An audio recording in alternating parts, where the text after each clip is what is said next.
ഞാൻ വീട്ടിൽ ഒരു ബഡ് പ്ലാവുണ്ട്. അപ്പോൾ അതൊന്ന് നല്ല രീതിയിലൊന്ന് വളർന്ന് വരണം. പക്ഷേ ഒരു വെയിൽ തട്ടിക്കഴിഞ്ഞാൽ മൂപ്പരെന്താ പറയുക, 2 ദിവസം നനച്ചില്ലെങ്കിൽ മൂപ്പരങ്ങോട്ട് ഉണങ്ങൽ തുടങ്ങും.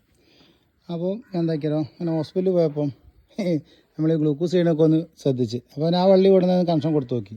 പക്ഷേ അത് കുറച്ച് നേരമൊക്കെ വെള്ളം ഇങ്ങനെ വീഴും. പക്ഷേ എങ്കിൽ എന്താ പറയുക, അത് നമ്മൾ പരാജയമാണ്. പിന്നെ എന്താ പറയുക, അതിൻ്റെ ഇവിടെ കട്ട് ചെയ്തു. ഇവിടെ കട്ട് ചെയ്തിട്ട് നേരെ ഈ കുപ്പിയിലേക്ക് ഇതുണ്ടോ ഈ രീതിയിൽ കല്ല് കെട്ടി അങ്ങ് താത്തി കൊടുക്കും. കല്ല് കെട്ടി താത്തി കൊടുത്തിട്ട് എന്താ അങ്ങ് വെച്ച് കൊടുക്കണ സമയത്ത് കൃത്യമായിട്ട് നമുക്ക് വെള്ളം വീഴുന്നുണ്ടോ, കൃത്യമായിട്ട് ഉറ്റി ഉറ്റി വെക്കുന്നുണ്ട്. ഇപ്പോൾ നമ്മൾ സ്പീഡ് കൂട്ടണമെന്നുണ്ടെങ്കിൽ ഇതൊന്ന് തിരിച്ചു കൊടുത്താൽ ഇതിവിടെ തിരിക്കുമ്പോൾ ഇവിടെ നമുക്ക് വെള്ളം കൂടി.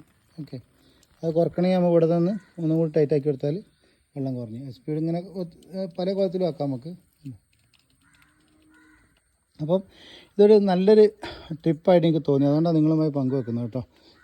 ഈ ഒരു പദ്ധതി നമ്മൾ ഇതിൽ വെള്ളം വെച്ചാൽ ഒരു 2-3 ദിവസത്തേക്കുള്ള വെള്ളം അതിനകത്ത് നമുക്ക് സ്റ്റോർ ചെയ്യാൻ പറ്റും. മരത്തിന് എന്തായാലും ഒരു കുഴപ്പം